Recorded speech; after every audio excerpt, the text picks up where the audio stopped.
ಮುಳಬಾಗಿಲು ತಾಲೂಕಿನ ಪುರಾಣ ಪ್ರಸಿದ್ಧ ಶ್ರೀ ವಿನಾಯಕ ಸ್ವಾಮಿ ದೇವಾಲಯದ 4.5 ತಿಂಗಳ ಭಕ್ತಾದಿಗಳಿಂದ ಸಂಗ್ರಹಣವಾದ ಕಾಣಿಕೆ 18,22,800 ರೂಪಾಯಿ ಸಂಗ್ರಹಣವಾಗಿರುತ್ತದೆ. ಇವತ್ತು ಮಾನ್ಯ ಜಿಲ್ಲಾಧಿಕಾರಿಗಳ ಆದೇಶದಂತೆ ನಮ್ಮ ಸಿಬ್ಬಂದಿಯೊಂದಿಗೆ ಉಂಡಿ ಎಣಿಕೆ ಕಾರ್ಯ ಮಾಡಿದ್ದು, ಎಣಿಕೆ ಸಂದರ್ಭದಲ್ಲಿ ಲಭ್ಯವಾದಂತಹ 18,22,800 ರೂಗಳನ್ನು ಕೆನರಾ ಬ್ಯಾಂಕ್ ಕುರುಡುಮಲೆ ಅವರು ಸಿಬ್ಬಂದಿಯವರು ಬಂದು ಲೆಕ್ಕಾಚಾರ ಮಾಡಿ ಬ್ಯಾಂಕ್ಗೆ ಜಮಾ ಮಾಡಿಕೊಂಡಿರುತ್ತಾರೆ. ದೇವಾಲಯವು ವರ್ಷದಿಂದ ವರ್ಷಕ್ಕೆ ಅಭಿವೃದ್ಧಿ ಆಗ್ತಾ ಇರುತ್ತೆ. ಮುಂದಿನ ಹಂತದಲ್ಲೂ ಸಹ ದೇವಾಲಯದ ಅಭಿವೃದ್ಧಿಗೋಸ್ಕರ ವ್ಯವಸ್ಥಾಪನಾ ಸಮಿತಿ ಅಧ್ಯಕ್ಷರು, ಸದಸ್ಯರು, ಕುರುಡುಮಲೆ ಗ್ರಾಮದ ಎಲ್ಲ ಭಕ್ತಾದಿಗಳು ಸೇರಿಕೊಂಡು ಮುಂದಿನ ಹಂತದಲ್ಲಿ ದೇವಾಲಯವನ್ನು ಇನ್ನೂ ಸಹ ಅಭಿವೃದ್ಧಿಪಡಿಸಲು ಯೋಚನೆ ಮಾಡಿರುತ್ತೇವೆ.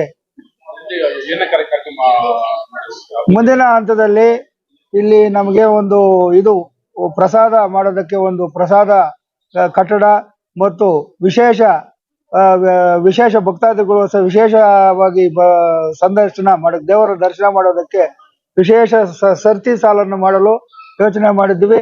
ಮುಂದಿನ ಹಂತದಲ್ಲಿ ಬರುವ ಭಕ್ತಾದಿಗಳಿಗೆ ಅನುಕೂಲವಾಗುವಂತೆ ವಿಶೇಷ ದರ್ಶನಕ್ಕೆ ವ್ಯವಸ್ಥೆಯನ್ನು ಮಾಡಲು ಸಮಿತಿಯಿಂದ ಮತ್ತು ದೇವಾಲಯದ ವತಿಯಿಂದ ತೀರ್ಮಾನವನ್ನು ತಗೊಂಡಿರುತ್ತೇವೆ.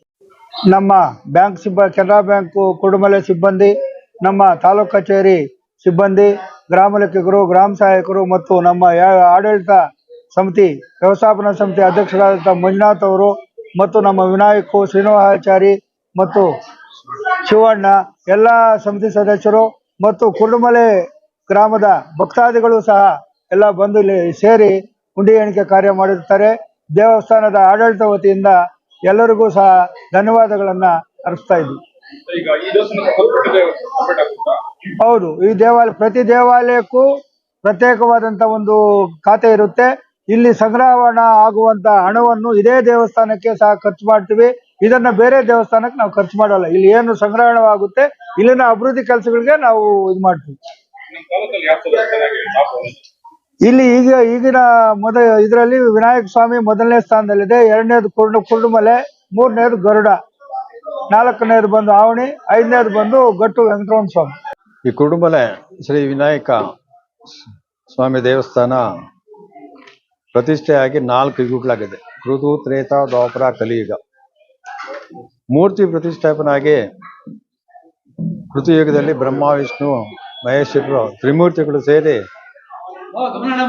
ಈ ವಿಗ್ರಹವನ್ನು ಗಂಡಿಕೆ ನದಿ ನೇಪಾಳದಿಂದ ಶಾಲಿಗ್ರಾಮ ಶಿಲೆ ತಂದು ಬ್ರಹ್ಮ, ವಿಷ್ಣು ತ್ರಿಮೂರ್ತಿಗಳೇ ಪ್ರತಿಷ್ಠಾಪನೆ ಮಾಡಿದ್ದಾರೆ.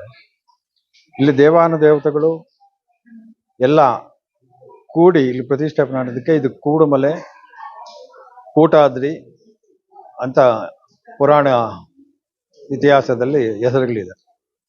ಇವಾಗ ಆಧುನಿಕ ಯುಗದಲ್ಲೇ ಆಡು ಭಾಷೆಯಿಂದ ಇದು ಕುರುಡುಮಲೆ ಆಗಿದೆ. ಇಲ್ಲಿ ಹೆಚ್ಚಾಗಿ ಈ ಕಲಿಯುಗದಲ್ಲಿ ಭಕ್ತಾದಿಗಳು ವಿಶೇಷವಾಗಿ ಸ್ವಾಮಿಯ ಅನುಗ್ರಹ ಪಡೆಯಲು ರಥೋತ್ಸವಕ್ಕೆ ಮತ್ತು ಹೊಸ ವರ್ಷದ ಜನವರಿ 1ಗೆ ಹೆಚ್ಚಿನ ಸಂಖ್ಯೆಯಲ್ಲಿ ಬರ್ತಾ ಇರೋದ್ರಿಂದ ಇಲ್ಲಿ ತಂಗಲು ಮತ್ತು ಇಲ್ಲಿ ನೈವೇದ್ಯ ಪ್ರಸಾದ ವಿನಿಯೋಗ ಮಾಡಲು ಇವಾಗ ಅನಾನುಕೂಲಗಳು ಜಾಸ್ತಿ ಆಗಿದೆ. ಇತ್ತೀಚೆಗೆ 6 ತಿಂಗಳ ಹಿಂದ್ಗಡೆ ದೇವಸ್ಥಾನದ ವ್ಯವಸ್ಥಾಪನಾ ಸಮಿತಿ ಕಾರ್ಯನಿರ್ವಹಿಸ್ತಾ ಇದೆ. ಇದರಿಂದ ಈ ದೇವಸ್ಥಾನಕ್ಕೆ ಒಂದು ಯಜ್ಞಶಾಲೆ, ಒಂದು ಪಾಕಶಾಲೆ, ಬರೋ ಭಕ್ತಾದಿಗಳಿಗೆ ನಿತ್ಯ ಪ್ರಸಾದ ವಿನಿಯೋಗ ವ್ಯವಸ್ಥೆ ಮಾಡಬೇಕಾಗಿರೋದ್ರಿಂದ ಮುಂದಿನ ತಿಂಗಳಿನಿಂದ ಈ ವ್ಯವಸ್ಥೆಗೆ ಮುಜರಾಯಿ ಇಲಾಖೆಯಿಂದ ಅನುಮತಿ ಪಡೆದು ಇದಕ್ಕೆ ಬೇಕಾದಂಥ ಅನುದಾನವನ್ನು ಭಕ್ತಾದಿಗಳಿಂದ ಮತ್ತು ಸರ್ಕಾರದಿಂದ ಪಡೆದು ಮುಂದಿನ ಬರೋ ಭಕ್ತಾದಿಗಳಿಗೆ ವಿಶೇಷ ಪ್ರಸಾದ ವಿನಿಯೋಗ ಸೌಲಭ್ಯವನ್ನು ಕಲ್ಪಿಸಲು ನಮ್ಮ ವ್ಯವಸ್ಥಾಪನಾ ಸಮಿತಿ ತೀರ್ಮಾನ ಕೈಗೊಂಡಿದೆ. ಈ ವ್ಯವಸ್ಥೆಗೆ ಎಲ್ಲ ಭಕ್ತಾದಿಗಳು ಮತ್ತು ಸರ್ಕಾರ ಸ್ಪಂದಿಸಿ ಉತ್ತಮ ಭಕ್ತಾದಿಗಳಿಗೆ ಅನುಕೂಲ ಆಗಬೇಕೆಂದು ನಾನು ಈ ಮುಖಾಂತರ ತಮ್ಮಲ್ಲಿ ಸವನೆಯಿಂದ ಪ್ರಾರ್ಥಿಸುತ್ತಾ ಎರಡು ಮಾತನಾಡಲು ಅವಕಾಶ ಮಾಡಿಕೊಟ್ಟಂತ ಎಲ್ಲ ಭಕ್ತಾದಿಗಳಿಗೆ ಮತ್ತು ಈ ರೆವಿನ್ಯೂ ಇಲಾಖೆಗಳಿಗೆ ವಂದಿಸುತ್ತಾ ಎರಡು ಮಾತನ್ನು ಮುಗಿಸುತ್ತೆ. ನೀವು ಕಂಡಂಗೆ ಸರ್, ನೀವು ಕಂಡಂಗೆ ಮೊದಲು ಜಾಸ್ತಿ ಆಗ್ತದೆ